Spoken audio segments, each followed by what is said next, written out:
Everyone, welcome back to my YouTube channel. Friends, आज का यह वीडियो जीवन में कामयाबी के पीछे छिपे रहस्य से पर्दा उठाने की कोशिश है। ये प्रॉब्लम मेरी, आपकी और इनफैक्ट हम सभी की समस्या है। हम सभी को जिंदगी में कुछ ना कुछ करना है, उसकी हम कोशिश भी करते हैं, पर ऐसा क्या है, कमी कहाँ रह जाती है कि हम अपने टारगेट को भी उससे दूर हो जाते हैं। तो आज का ये वीडियो एक बहुत पावरफुल वीडियो है जिसमें हम डिस्कस करेंगे कि हमारी प्रॉब्लम है क्या, उसको हम कैसे उसको दूर कर सकते हैं। स्टेप बाय स्टेप डिस्कस करेंगे कि प्रॉब्लम क्या है, उसके लिए क्या किया जाना चाहिए। और आप इस वीडियो को एंड तक देखना ताकि आप भी अपनी प्रॉब्लम को आइडेंटिफाई करके उसके किसी सॉल्यूशन तक पहुंच सकें। शुरुआत करते हैं महाभारत की एक कहानी से। महाभारत की कहानी, जी हाँ, गुरु द्रोणाचार्य ने पांचों पांडवों को बुलाया। उन्होंने उनको, जिस समय वो ट्रेनिंग दे रहे थे, तो नदी के पार पेड़ पर एक लकड़ी का बर्ड रखा उन्होंने और पांडवों से कहा कि आपको नदी के इस पार से उस पार जो बर्ड रखा हुआ है उसकी आंख का निशाना लेकर के तीर चलाना है। सबसे पहले युधिष्ठिर को बुलाया गया। जब युधिष्ठिर आए तो गुरु द्रोणाचार्य ने पूछा कि निशाना साधो और मुझे बताओ कि तुम्हें क्या दिखाई दे रहा है।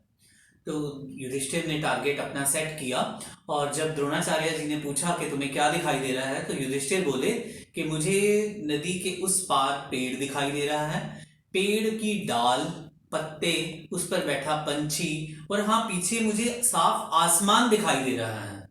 तो गुरु द्रोणाचार्य ने युधिष्ठिर से कहा कि युधिष्ठिर आप आइए और इधर खड़े हो जाइए। उसके बाद दूसरे पांडव को बुलाया गया, भीम आया। ऐसे करके बारी बारी सभी पांडवों का नंबर आया, सबने आकर के टारगेट को साधा, निशाना साधा। और जब गुरु द्रोणाचार्य ने पूछा कि उनको क्या दिखाई दे रहा है, तो सभी ने अपना अपना जो दिखाई दे रहा था उनको उन्होंने बता दिया। फाइनली बारी आई अर्जुन की। अर्जुन ने आकर के जिस समय निशाना साधा तो गुरु ने उनसे भी पूछा, अर्जुन से पूछा कि अर्जुन तुम्हें क्या दिखाई दे रहा है। तो अर्जुन का जवाब था कि गुरु मुझे सिर्फ बर्ड की आंख दिखाई दे रही है। तो गुरु द्रोणाचार्य ने कहा अर्जुन थोड़ा ध्यान से देखो, कुछ और भी दिखाई दे रहा होगा। तो अर्जुन ने कहा नहीं गुरुदेव, मुझे सिर्फ बर्ड की आंख दिखाई दे रही है। तो गुरु ने कहा बाण चलाओ।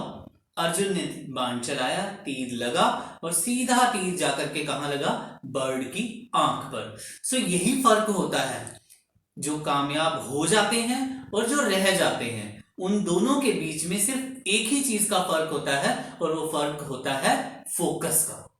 इन सिंपल वर्ड्स, अगर आपको अपने टारगेट के ऊपर फोकस करना आ जाए तो दुनिया की ऐसी कोई ताकत नहीं है जो आपके ड्रीम को रियलिटी में कन्वर्ट होने से रोक पाए। आप खुद भी नहीं रोक पाएंगे अगर आप में डेडिकेशन है, आप में फोकस है।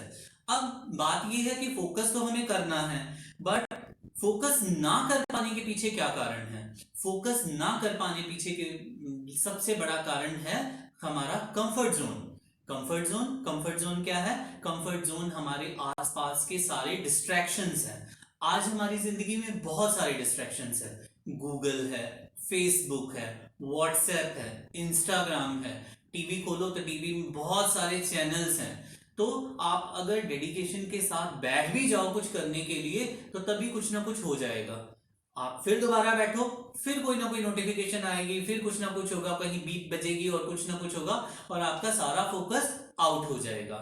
तो सवाल ये है कि इतने सारे डिस्ट्रैक्शंस के बीच में फोकस किया जाए तो कैसे किया जाए? आज के टाइम के डिस्ट्रैक्शंस को ओवरकम करके फोकस करना अगर आ गया तो वो हमारी सबसे बड़ी जीत होगी। अब फोकस करने के दो तरीके हैं। एक तरीका तो ये है कि हम अपने एक्सटर्नल एनवायरनमेंट को चेंज कर दें, जैसा कि एथलीट्स लोग, स्पोर्ट्स पर्सन करते हैं। आप मेरी बात बताइए, क्या एक एथलीट घर पर बैठ करके, टीवी देख करके, काउच पर बैठ करके, स्टोरी पढ़ करके, ताश खेल करके, अपने कंफर्ट जोन में रह करके क्या वो बेस्ट एथलीट बन पाएगा?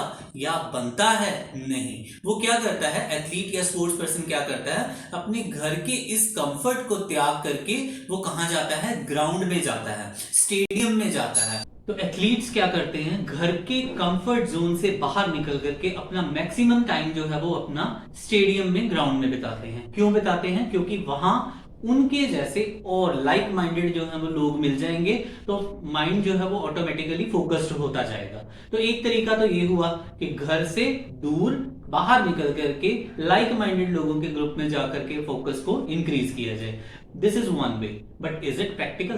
क्या ये हमारे लिए पॉसिबल है कि हम अपना घर छोड़ करके, हम अपना ऑफिस छोड़ करके, स्कूल छोड़ करके, क्योंकि वहां पर डिस्ट्रैक्शंस हैं, हम किसी दूसरी जगह जाकर के ऐसे अपना माइंड फोकस करना शुरू कर दें? तो दिस इज नॉट पॉसिबल। तो अब हम बात करते हैं सेकंड वे। सेकंड वे क्या है हमारा? दूसरा तरीका है फोकस को बढ़ाने के लिए कि हम अपने इंटरनल एनवायरनमेंट को चेंज करें। इंटरनल एनवायरनमेंट को चेंज करने के लिए क्या करना पड़ेगा, अब इसकी बात करते हैं। चलिए अब जानते हैं वेयर टू फोकस ऑन। ये कहानी है 1938 की, कैरल नाम की आदमी की, जो कि हंगेरियन आर्मी में काम करता था। कैरल जो था वो हंगरी का बेस्ट शूटर था। आर्मी में काम करने के साथ साथ वो एक बेस्ट शूटर था। उसका सिर्फ एक ही सपना था कि वो अपने हैंड को बेस्ट शूटिंग हैंड बनाना चाहता था। आज तक हंगरी में जितनी भी नेशनल चैंपियनशिप्स हुई शूटिंग की, वो सब की सब जो थी कैरल ने जीती थी। 1940s में ओलंपिक्स होने थे। सभी को पूरा पूरा विश्वास था कि शूटिंग में गोल्ड मेडल लेकर के कैरल आएगा। सभी को यह विश्वास था, क्योंकि वो आर्मी में काम करता था। तो 1939 में उसको एक लड़ाई के दौरान जाना पड़ा, और वहां उसके हाथ में, जी हाँ, राइट हैंड में, जिससे वो शूट किया करता था, उस हैंड में ग्रेनेड फट गया।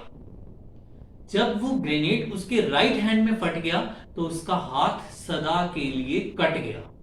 जब उसका वो हाथ कट गया तो जो उसका सपना था, जो उसका फोकस था, वो सब कुछ खत्म, क्योंकि वो हाथ ही नहीं रहा ना, तो सब कुछ खत्म।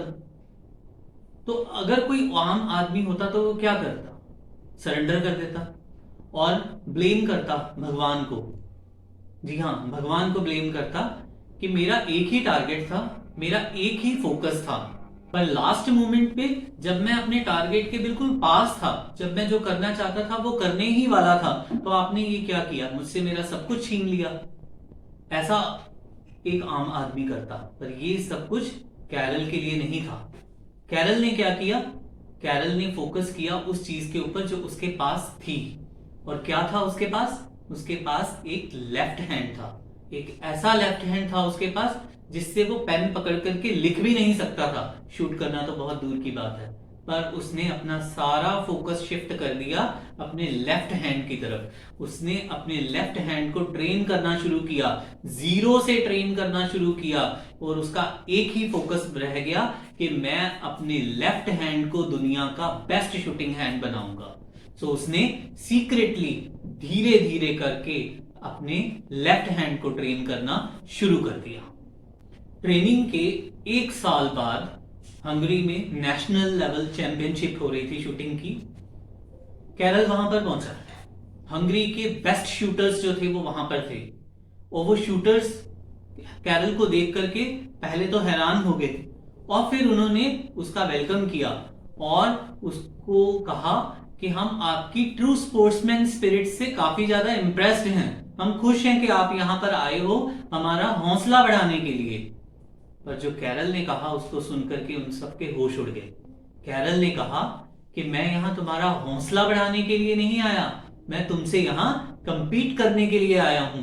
उनमें से कोई भी नहीं जानता था कि अपना राइट हैंड कट जाने के बाद इतने टाइम से वो अपने लेफ्ट हैंड को ट्रेन कर रहा था शूटिंग के लिए।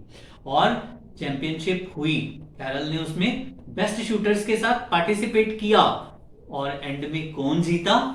The man with the left hand. जी हां, कैरल ने वो चैंपियनशिप को जीता। लेकिन वो यहां नहीं रुका। उसका टारगेट क्या था कि 1940s में जो ओलंपिक्स होने हैं मुझे वो जीतना है। उसने अपना सारा फोकस 1940 के ओलंपिक्स पर लगा दिया। खूब मेहनत की, अपने हैंड को ट्रेन किया। पर हुआ क्या? वर्ल्ड वॉर के कारण 1940s के जो ओलंपिक्स थे वो कैंसिल हो गए। तो अब 40 के बाद ओलंपिक्स कब आने थे? 44 में आने थे। बट स्पोर्ट्स में क्या होता है कि एक पीक एज होती है जहां पर हम अपना बेस्ट परफॉर्म कर सकते हैं, और कैरल जो था वो उस समय अपनी बेस्ट पीक एज पर था, क्योंकि इसके बाद जब वो 44 में compete करता तो नया ब्लड, नए जो प्लेयर्स थे वो आएंगे, उनके साथ उसको compete करना पड़ेगा, जो थोड़ा टफ हो जाता है। बट इसकी परवाह कैरल को तो नहीं थी, तो उसने अब 40s के ओलंपिक कैंसिल होने के बाद 1944 में होने वाले ओलंपिक्स के ऊपर अपना पूरा फोकस डाल दिया। पर 1944 के ओलंपिक्स भी जो थे वो वर्ल्ड वार सेकंड की वजह से कैंसिल हो गए। अब वो कैंसिल हो गए तो अगले ओलंपिक्स कब होने थे? 1948 में होने थे।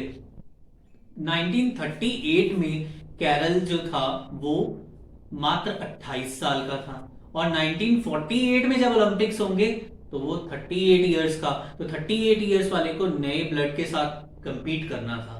कैरल ने इसकी परवाह नहीं की, उसका सारा फोकस था कि 1948 के ओलंपिक्स को मुझे जीतना है। 1948 के ओलंपिक्स फिक्स टाइम पर हुए, बेस्ट शूटर, वर्ल्ड के बेस्ट शूटर्स जो थे, यंग ब्लड वहां पर आया, और उनके साथ लेफ्ट हैंड के साथ कैरल ने compete किया, और ओलंपिक्स को कौन जीता? The man with the left hand. जी हाँ, कैरल ने 1948 के ओलंपिक्स को जीता। इससे अगले जो ओलंपिक्स हुए थे 1948 के बाद वाले, वो भी कंजिक्यूटिवली बेस्ट शूटिंग जो था वो उसका गोल्ड मेडल कैरल ने ही जीता था। तो क्या किया उसने? अगर हम इस पूरी कहानी को ध्यान से सोचें, समझें, तो उसने क्या किया? उसने अपना फोकस किन चीजों के ऊपर किया? क्या उसने अपना फोकस अपनी वीकनेसेस पर किया या स्ट्रेंथ पर किया? स्ट्रेंथ पर किया। क्या उसने अपना फोकस पास्ट पर किया या अपने प्रेजेंट पर किया? प्रेजेंट पर किया। क्या उसने अपना फोकस उन चीजों पर किया जो उसके पास नहीं थी, या उस चीज के ऊपर किया, अपने लेफ्ट हैंड के ऊपर किया जो उसके पास था? तो उसने अपना फोकस किस चीज के ऊपर किया? जो उसके पास था। सो चॉइस इज योर्स कि आपको फोकस अपना किस चीज पर करना है। अब सवाल है कि फोकस करना कैसे है। Where to focus on clear हो चुका है, अब फोकस करना कैसे है इस बारे में हम बात करेंगे। आपको अपना एक टारगेट, अपना एक सपना चुनना है, अपने मन में, अपने जहन में उसको पूरी तरह से बिठा देना है, और पूरे लगन से फिर उसके ऊपर काम करना शुरू करना है। फिर देखते हैं कैसे वो काम नहीं होगा। बिल्कुल, आप जब तक वो बात आपके जहन में नहीं बस जाती है तब तक आपने उसके बारे में सोचना है और फिर काम करना, उसके ऊपर शुरू करना है। जी हाँ, वो काम होकर के रहेगा। बात है 1989 की। जी हाँ, 1989 इंडिया पाकिस्तान का क्रिकेट का मैच चल रहा था। इंडिया जो था वो, उसको ये मैच, इस टेस्ट मैच को ड्रॉ करवाना था, बट वसीम अकरम की गेंदबाजी के सामने इंडिया के दिग्गज प्लेयर्स जो थे वो टिक नहीं पा रहे थे, और बिल्कुल साफ लग रहा था कि भारत ये मैच को हारने ही वाला है। बड़े बड़े दिग्गज, रवि शास्त्री, अजरुद्दीन, ये सब जो थे वो आउट हो चुके थे। लगभग सब मान गए थे, सब मान चुके थे इस बात को कि ये मैच तो इंडिया के हाथ से गया। तब स्टेडियम में पिच पर आकर के खड़ा हुआ एक 16 साल का नया लड़का। जी हाँ, वो नया लड़का 16 साल का, सारे मैच की दारोमदार उस लड़के के ऊपर। वो आकर के मैच खेलना शुरू करता है। सामने से गेंद आती है, और गेंदबाज कौन? Fastest bowler. जी हाँ, वकार यूनिस की गेंद आती है। जी हाँ, बॉल आई वकार यूनिस की, 150 की स्पीड से बाउंसर बॉल, पर टप्पा खा करके ये बॉल सीधा जाकर के लगी उस लड़के की नाक पर, और उसके नाक से खून ही खून आ गया।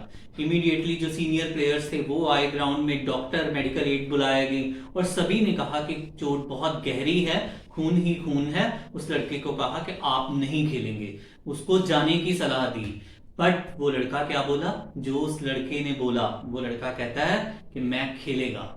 जी हाँ, इतना खून से लथपथ होने के बावजूद वो लड़का ने सिर्फ 2 ही शब्द बोले, मैं खेलेगा, और उससे वर्ल्ड की क्रिकेट हिस्ट्री चेंज हो गई। जी हाँ, वो मैच जो लगभग इंडिया हार चुका था, उस लड़के के मैं खेलेगा बोलने के बाद वो मैच इंडिया ड्रॉ कर गया। सचिन तेंदुलकर का जन्म हुआ, जी हाँ, वो लड़का कौन था? सचिन तेंदुलकर। अपनी हिम्मत से उसने वकार यूनिस की गेंद का सामना किया और चौका लगाया, और वो मैच जो इंडिया लगभग हार चुका था, वो मैच अब ड्रॉ हो गया। Thus, a star was born that day. That was Sachin Tendulkar. अब आपको सब कुछ समझ आ गया, क्या करना है, कैसे करना है, और आप उसको करने के लिए लग गए, तो क्या जिंदगी वैसे ही स्मूथली चलती जाएगी? जो आप करना चाह रहे हैं वो लाइफ आपको करने देगी?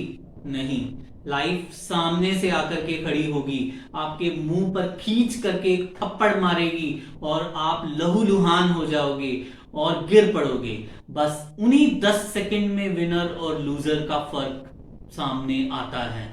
जो विनर होता है वो खड़ा हो जाएगा, थप्पड़ खा करके भी, लहूलुहान हो करके भी वो खड़ा हो जाएगा, और जो लूजर होगा वो गिर जाएगा और दोबारा नहीं उठेगा, और उठेगा भी तो उठ करके अपनी कंफर्ट जोन में चला जाएगा। और जो विनर होगा वो 1000 बार गिरने के बाद भी उठेगा और बोलेगा मैं खेलेगा, मैं खेलेगा। जी हाँ, बस यही रहस्य है कामयाबी के पीछे। जी हाँ। So friends, hope you like the video. Thanks for watching, but do not forget to like, share, subscribe and comment. Thank you. Stay tuned.